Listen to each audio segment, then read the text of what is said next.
Now you've done some great work with the community here in Cape Town. I know we spoke last year about your sober and sexy calendar. Yeah. What kind of reception have you had to projects like these? I've been absolutely overwhelmed. Last year I produced a sober and sexy calendar, and I wasn't even expecting to cover my hard costs, but I covered that, and I was able to give the Cape Town Drug Counselling Centre a substantial amount of money.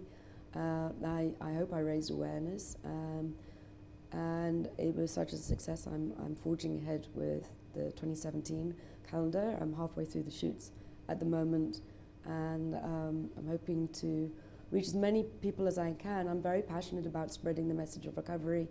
I think there's too much attention is given to the horrors of addiction, and I think that's very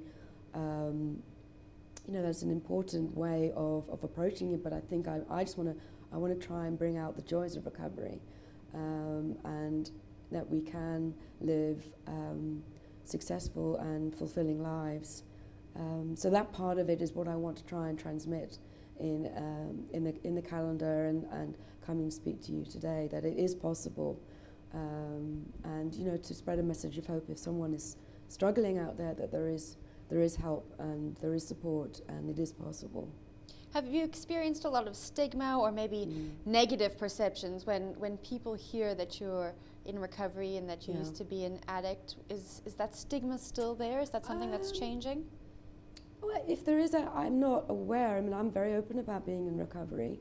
Initially, I didn't know quite how to approach it, and I'd kind of skirt around the issue if I was going out. Why I don't drink, I'm not drinking tonight. Now I'm very open about it, and I think 99% of the time I have people say, well done. That's very brave of you to be so open about it. But I do know there is still a lot of stigma and shame surrounding being an addict and alcoholic. So this is another thing I want to break down the walls of stigma and shame, and be very vocal about it, and coming out in public and saying about it.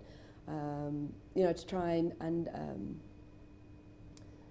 to encourage people to get help, and to come out and be proud in public about it. What advice do you have for parents who have children who might be experimenting with drugs?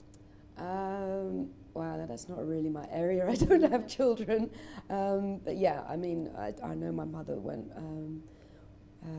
through really. I put her through the ringer. I really did, with the worry. But a lot of kids will experiment. Doesn't mean they're going to be addicts. But I think just look out for the signs. There are support groups out there for parents and family members of addicts that maybe they can get some advice. But yeah, I mean, a lot of people grow out of it. I think it's 10% of the population who have addictive personalities. So not everyone who picks up drugs is going to become an addict. And what advice do you have for someone who's experienced addiction who might be watching this video? Just not to give up, and that there is hope. You need to be able to make that first move to reach out and admit you have a problem. Then once I surrendered and said I need help, that's when the shift came. I wasn't ready before. I was in denial. You've got to be 100% willing to surrender and admit that you've got this problem before things can change. But if I can do it, anybody can.